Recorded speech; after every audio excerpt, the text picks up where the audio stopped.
We usually call off-season baseball discussions the hot stove league. Things have been pretty cool here. I think LaVelle's gonna heat things up for us here. He's got a couple rumors, at least those promoted by some New York media, that should fire people up. So let's get to that here on Chin Music. It's our baseball show at talknorth.com. Best way to listen to this show or any of our many great shows at talknorth.com. Subscribe to your favorite podcast app. It's free. It's the easiest way to listen. We're coming to you from the Aquarius Home Services Studios. We are presented by OnX Hunt, ON-X Hunt. And we are also sponsored by Minnesota Masonic Charities and True Vision Institute. Thanks to all of our sponsors, all of our listeners, everyone who follows talknorth.com. I am migrating somewhat over to Blue Sky. If you are on social media, I'll probably be spending most of my time there. Sign up over there. It's easy. It's a good vibe, and we're attracting more and more sports people over there, so check that out as well. Today's lineup: Roy Smalley, former Twins star, current Twins broadcaster; LaVelle Neal, Star Tribune baseball guru and columnist. I'm Jim Souhan, also from the Star Tribune. And LaVelle, let's start off here. You and I were talking off the air. Apparently there's a rumor out there that has you a little fired up. Yeah, well, it started by Joe Sherman, who longtime columnist in New York. It was a well-reasoned column, I will say that. And it sounds like, based on reading it, he was at the GM meetings and talked to Derek Falvey. But the subject was that either the Mets or the Yankees should pursue a trade for Carlos Correa. And when he approached Falvey on the subject, Falvey, indicated that they'd like to keep Carlos, but, they would listen on any offer. Okay, so that's enough for all the conspiracy theorists out there to start imagining what a trade for Correa will look like to the Yankees. And because the Twins' payroll looks like it's going to be held flat at about $130 million next year, it's now moved on to seeing if there's a market out there for Pablo Lopez or Byron Buxton. And I want everybody to understand that this team was going to be in the playoffs before this rash of injuries kind of ruined the year, especially with Correa. Royce Lewis was banged up during the year and ran out of gas in September. Buxton was banged up too. You have pitching injuries as well. You had to use Sevy Matthews and David Festa during a pennant chase. It didn't work out. But if you bring back this roster next year, it's a winning roster. The fact that Matthews and Festa got an experience, is huge going into the next year. Simeon Woods Richardson getting the run he did last year and actually being the Twins Rookie of the Year. That's a good development as well. This team can win with this roster. You don't tear stuff down. This isn't the Miami Marlins when you win a World Series and then you rip apart the roster the next year. All right, you make a run at this. You try to add when you can. You try to find some low cost free agents. See if there's a Seth Lugo out there somewhere. Maybe find a first baseman that can slug a little bit. But you don't trade Carlos Correa to the Yankees or the Mets, because once again you're just falling in the same trap that the small market team is just developing players for the big market teams, and the big market vultures are circling around the Twins now to see if they're really serious about trading Correa. This is going to be a talking point going into the next month into the winter meetings. And I'm like, just stop the madness, and try to add any way you can to this roster because it's good enough to win a division. Right. Yeah, I agree with everything that LaVelle said. I'll go a different track. The bottom line is, I understand that the Yankees might, be interested. Where's he going to play? I mean, they're going to take the kid off a shortstop. They're going to try to move him. They're going to try and move him to second and trade Gleyber Torres. I don't know. I think it would be interesting for the Yankees to see if Carlos is available, but I can't. It'd be interesting to me to see what the Yankees thought value in return would be given where Correa is going to play and given the rest of their roster. But I think the more important thing, other than what everything LaVelle said, is if you really are interested in selling the team, then you're not going to throw it all in and say, okay, we're rebuilding. Oh, by the way, we still want you to pay Carlos Correa, Byron Buxton, Pablo Lopez prices for the team when we sell it to you. They're just not going to be here anymore, and the Twins are going to lose 90 games. I think it's crazy.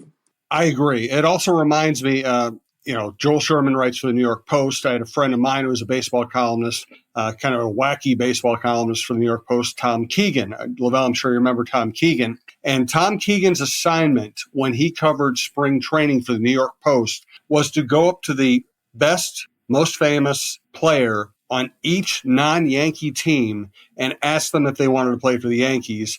Because if they said yes, it was a big column. If they said no, he could still say, yeah, but they're probably still going to end up with you. It was funny. It was also the most cynical New York style thing you could possibly do. And baseball structure lends that kind of thinking to the masses. It's like, of course, the Yankees are just going to have the best player every year. If it's not the Yankees, it's going to be the Dodgers. But for some reason, we still have this idea that the Yankees are just going to have with all the good players. No, you're right. And I remember flying into New York for, I think it was a playoff game, and Johan Santana was facing the Yankees. I'm in a cab. The cab driver was like, Johan Santana's a really good pitcher. He'll be with us in 3 years. It was just that sentiment that Blumpy, Keegan, probably fostered with his college. And the other thing, Roy, I think Carlos will play third base because when his deal to the Mets fell through because of the physical, he was going to play third and leave Lindor at short. But that adds another layer to this because I don't think Carlos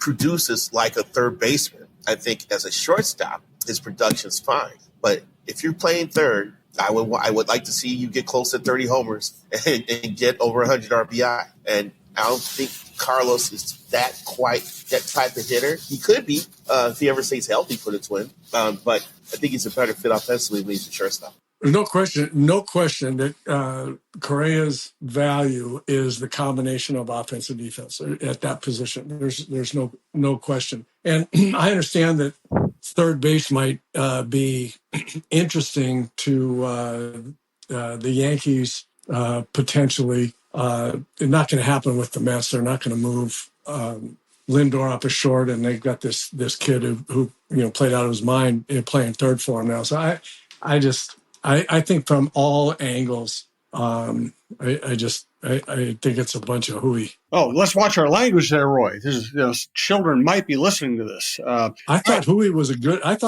good word. It was. I'm teasing. I actually prefer hooey.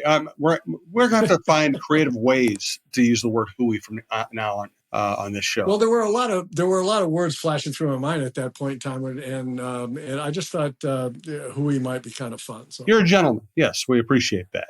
All right, so that rumor is kind of the fun hot stove topic. Now let's get to the really actually important thing that happened since our last show. And that is that Dave St. Peter announced he's retiring to step into an advisory role. Derek Falvey becomes the CEO, team president, and Jeremy Zoll becomes the general manager. LaVelle, why don't you take us through? And I feel like St. Pete has been leaning toward this for a while. It was obvious that Falvey was, positioned to move into this next job. So I guess the most interesting aspect of this is Zoll and how this affects decision-making going forward. Just take us through all of it, LaVelle. Yeah, I actually had a conversation with St. Peter about 6 weeks ago. He mentioned that he was trying to figure out what he was going to do in terms of a next step in his career. He felt like he's done pretty much all he could with the Twins, and he doesn't want to quit working.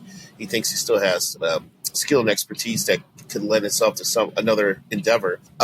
But for personal reasons, his personal life has never been in a better spot than it is right now. And he wants to invest in that, taking back the time he lost through the years running the Twins, where he couldn't be around for his family. So I think he wants to take advantage of that part. And I can't blame him for that.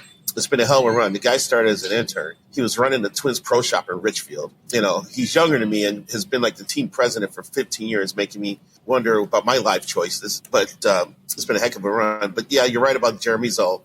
Well, I'm actually surprised that Falvey is willing to take over some of the business side responsibilities. I didn't see that in him when he came over from Cleveland. I saw a guy who could be a president of baseball operations, someone who's going to help develop pitching, which it took a few years, but it looks like it's starting to pay off. I didn't see him having an interest in the business side, so that I'm surprised about that. And Zoll, when the Twins hired Zoll from the Dodgers, I believe it was the Dodgers, I was told then that he was a GM of the future. I didn't think it was going to be with the Twins. I figured he was going to move on to somewhere else. But, with that Levine moving on, there's opportunity for Zoll to step in. And, I don't know. I didn't communicate with Jeremy much. I angered him early in his existence when he was running the minor leagues, because as I want to do, if I saw a minor leaguer leave a game, and in the middle of a game, I was like, oh, is he injured? So I checked with Zoe and Jeremy. We get mad about me bugging him about potential injuries. So we didn't really hit it off well at the beginning. But it's been more of a respectful relationship the last few years. So to be honest with you, I'm just learning more about him. I didn't know he was like front and center in a lot of trade and negotiations and free agency negotiations. I didn't know if he was building up connections with other agents or other league executives, but I guess he has been. So he's in a spot right now where Derek could trust him in that role. And while he also continue to guide him, and help him out in some areas that maybe he's a little short on. And apparently Jeremy's going to get a little more, he's going to have more face time with the media. It's going to be gradual at first, but it looks like, Fabi's going to take a step back in terms of being the main voice coming out of the front office, and Jeremy's going to take some of that as well. So that tells you how highly Derek thinks of Jeremy. So we have to see we have to wait and see how this all plays out. The only comment I would have about that, not knowing, I don't know Jeremy at all. It just seems to me that if Derek is going to take on the role that he's taken on now, he's got to have an awful lot of confidence in Jeremy Zoll, because that decision for him to do that is that puts him squarely in the sights of, is this the right decision from a baseball standpoint? Because ultimately, the baseball the baseball standpoint is, the baseball success is the most important. And LaVelle's right. Derek Falvey came over to plus up the whole baseball organization, which I think he has. And now if he's going to step away from what he's done to this point and turn it over to somebody else, that somebody else has got to be really has got to be spot on. So Derek's going to own that. And even though the Twins, wanted him to, step up into this role, Derek's still going to own the performance of the organization on the baseball side. So I got to believe he feels like Jeremy Zoll is worthy, and with his staying fairly involved instead of completely involved, that things will be fine. But I do think he owns this now. So I hope he's right. All right, let's get to us. I actually have a couple of thoughts I want to follow up on St. Peter and the front office structure. First, though, I want to let you know we're coming to you from the Aquarius Home Services Studios. We want to thank and tell you more about Aquarius Home Services. Yes, fall is in full swing, and Old Man Winter will be visiting soon. Scott for Aquarius Home Services. Now is the time to make sure your furnace is ready for the winter ahead. And to help you prepare, Aquarius is offering a furnace peak performance check for just $29. Don't let Old Man Winter catch you by surprise. Schedule your furnace peak performance check today at AquariusHomeservices.com.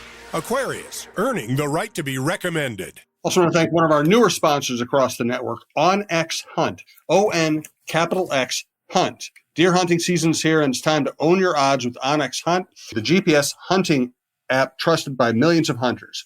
With the Hunt app, you'll have access to nationwide public and private land ownership information, waypoints, tracks, and much more, all at your fingertips. Go to onxmaps.com/hunt to sign up today. Also, want to tell you about a company that does great work. I keep hearing such good things from all my favorite people around the state about Minnesota Masonic Charities. When people think of the Freemasons, they often think of secret handshakes and unusual hats, and of course, the pancake breakfast. Minnesota Masonic Charities would prefer that you think about the work that they do right here in our community.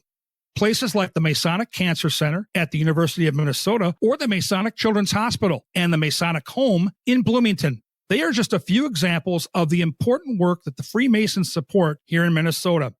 As part of the largest fraternal organization in the world, Masons have consistently answered the call when it comes to charitable needs. We look forward to learning so much more about their many programs here in the weeks to come. We'd also like you to hear about John Krasinski's experiences with True Vision Institute. Yeah, True Vision in Bloomington. I was talking to someone at the Timberwolves game against the Hornets, and they were asking me about it. And they had also had LASIK surgery as well, and it was the term that we both have used, and I've used it on the show, is life changing. It really is. And you're going to roll your eyes at it. Maybe if you're wearing contacts and eyeglasses, you're going to say, yeah, right. I did the same thing. I was skeptical of it. I was like, it can't be that good. But I went to True Vision. I visited with the nicest, most friendly staff there that put me through the paces, got me to the right answer and the right option for my vision correction, and then got me to Dr. Chu, who did an unbelievable job with the surgery itself. It does make your life so much easier, not having to go in every year, every 2 years for new glasses and new contacts, spending hundreds of dollars, getting the eye exam, trying to find what's the fashionable frames nowadays. All of those things. It's a headache. And I do not have that anymore because I got LASIK at True Vision. It took me not even half of a day to recover from the surgery. And by the time I woke up the next morning, I was seeing clearly and crisply, and everything was great. So go into True Vision or go to truevision.com to set up your consultation and tell them the John Krasinski Show sent you. Now, as a reminder, we just have great shows across the network. We have John Krasinski, Michael Russo, Anthony LaPanta, Jeff Diamond, John Millay, Randy Shaver, Don Mitchell, Mike Grimm, Bar Down Beauties. Check it all out. Kevin Gorg, outdoor content. Check it all out at talknorth.com. We're planning on adding some shows here soon. We keep growing, and we appreciate all the support. So a couple of things you guys said I wanted to get back to. First of all, Dave St. Peter, really amazing career, starting off, again, at the lowest possible rung in the organization and ending up running the organization for years. And I'm writing about it for the Sunday paper as well. When I did a lengthy piece on St. Peter and his life and his career, a couple of things jumped out at me.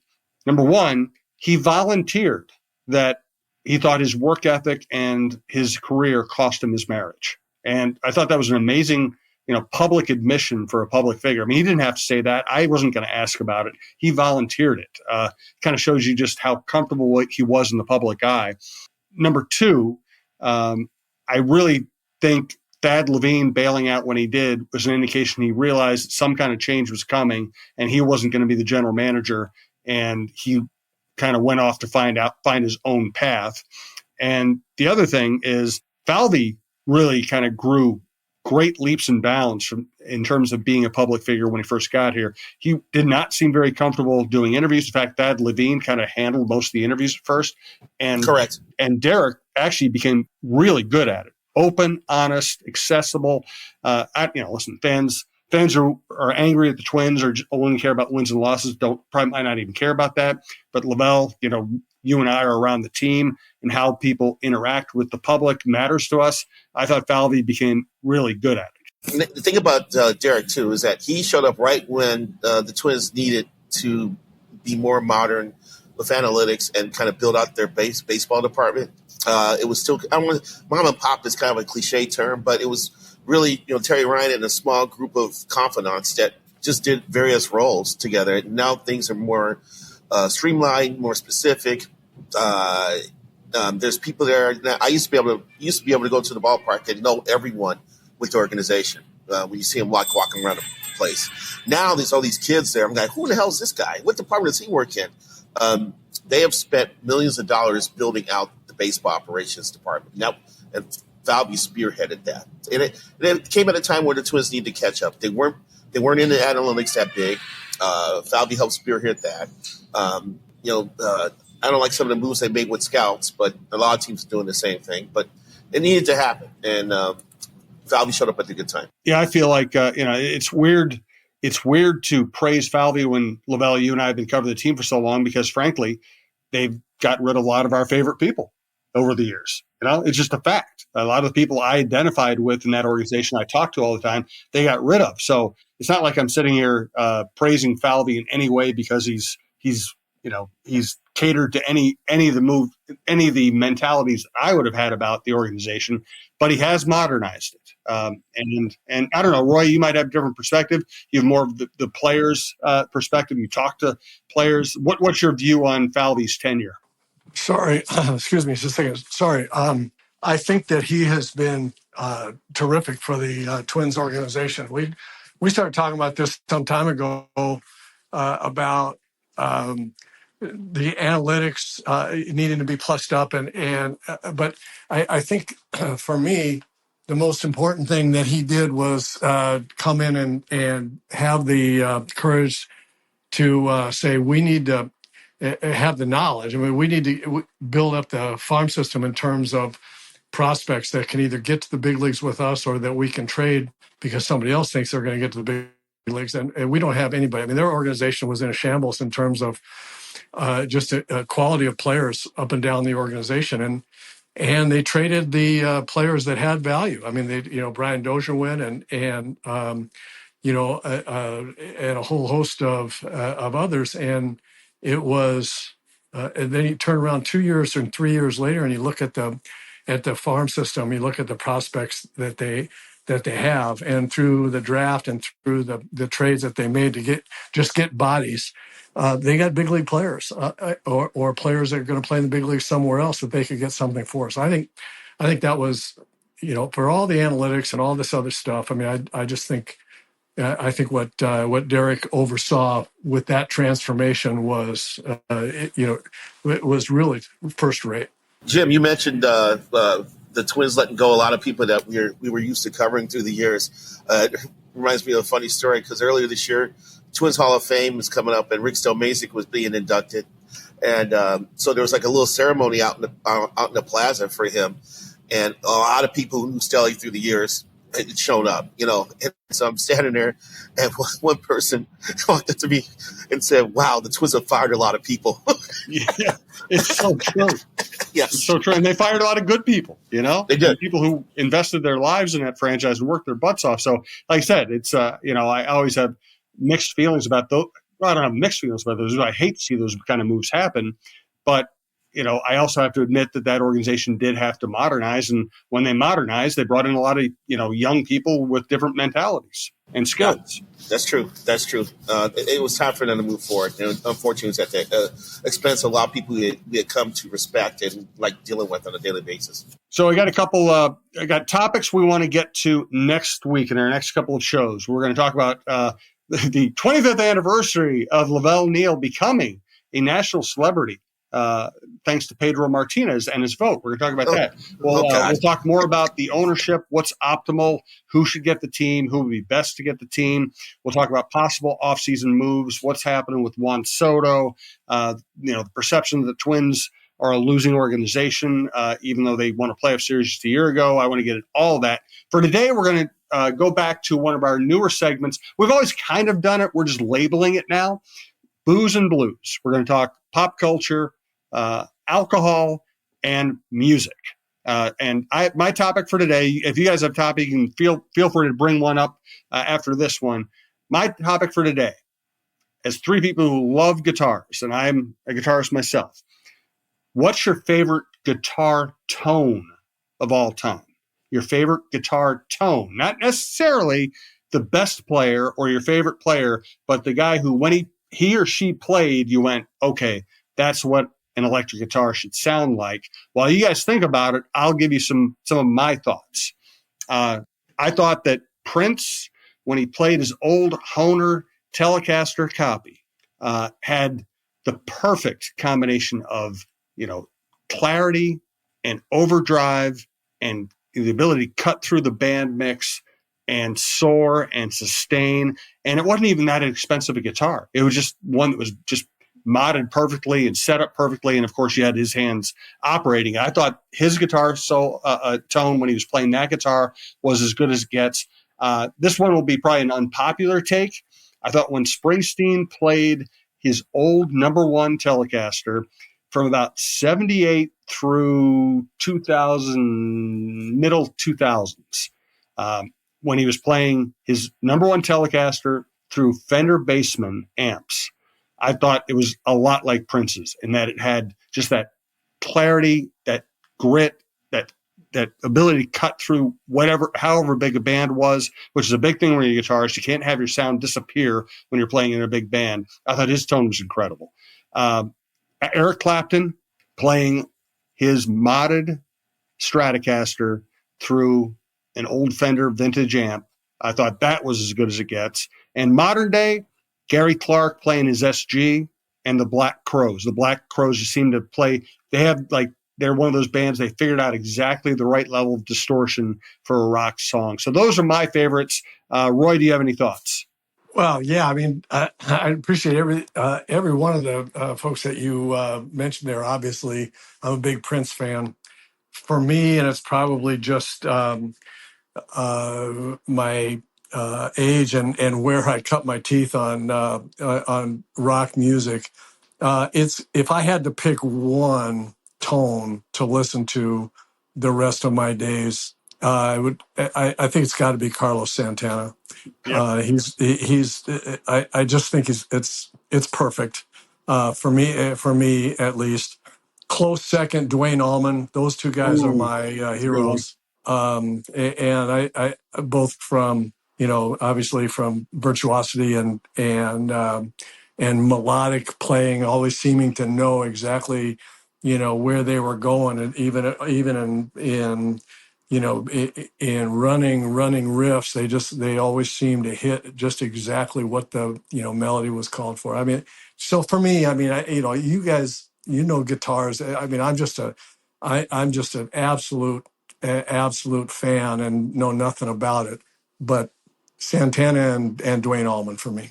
Yeah, well, what sounds good to you is what matters, and you can never get too far away from just what it sounds like, regardless whether you play guitar or not. And what's interesting is, as a player, I tend to play Fender style guitars, single coil guitars. Sometimes they're modded with a humbucker in the mix, but they're basically single coil guitars, and that's a different sound than the double humbucker sound, which is Dwayne Allman's. He was famous for his Les Paul clean tones, and Santana for playing an SG and then switching to PRS. Those are both double humbucker guitars with mahogany bodies, sometimes maple caps, and I play more like alder ash, single coil, and they're completely different sounds, and they're both glorious in the right hands, but they are different. LaVelle, your thoughts? Prince, undisputed. You brought up Clapton. I was going to bring up Clapton as one of mine, because whenever I think of Eric Clapton, I immediately think about Can't Find My Way Home. And I know Clapton's had a lot of hits through the years, but for some reason that song just kind of jumps out at me whenever I hear it. I'm going to throw out Kenny Wayne Shepherd. Born with a Broken Heart is a banger, and he makes that guitar sing like few people can. So that's a tone that I really like to hear. And yeah, Gary Clark Jr., I mean, Third Rock from the Sun is just outstanding. And, so there's a lot, but you're right. You gravitate to what you like to hear, and I just listed a bunch of guys that I like to hear. And no offense meant to Carlos Santana. He's one of the top living guitarists now. Got to think of Jeff Beck's. I got to bring this up too. A week from today, Joe Bonamassa is at the State Theater for 2 days. Next Friday, next Saturday. I think I'll be in attendance on Friday before I fly to Chicago for the Vikings-Bears game. So that's another guy who's very entertaining as well. But in terms of the greats, Clapton definitely, Prince definitely, and I have this affinity for Kenny Wayne Shepherd. I can't explain it. Well, I mean, again, it's what sounds good to you. That's what everybody's going for. Everybody who plays guitar is going for sounding good to people. And Bonamassa, the combination of being an expert on gear, being kind of a freak about gear, always searching for the perfect tone. I mean, his stuff sounds amazing. No doubt. I saw him here a couple years ago, and it was entertaining. He was pissed off at the beginning of his concert because the city no longer allowed him to park his buses on the sidewalk outside the theater, so he spent 15 minutes ripping Mayor Fry. It was some quality stuff before he started playing. So I'm hoping he's mad about something again when I go next week. All right, good stuff, guys. I'll let you guys come up with the next Booze and Blues topic for next week. Again, we're going to get into ownership next week. We're going to get into LaVelle's history with the Pedro Martinez vote. He has some funny stories to tell about that. We'll talk about free agency in general, possible Twins moves. For today, for Roy Smalley, LaVelle Neal, our producers at TalkNorth.com, and me, Jim Souhan, I appreciate you listening. We'll talk to you next week.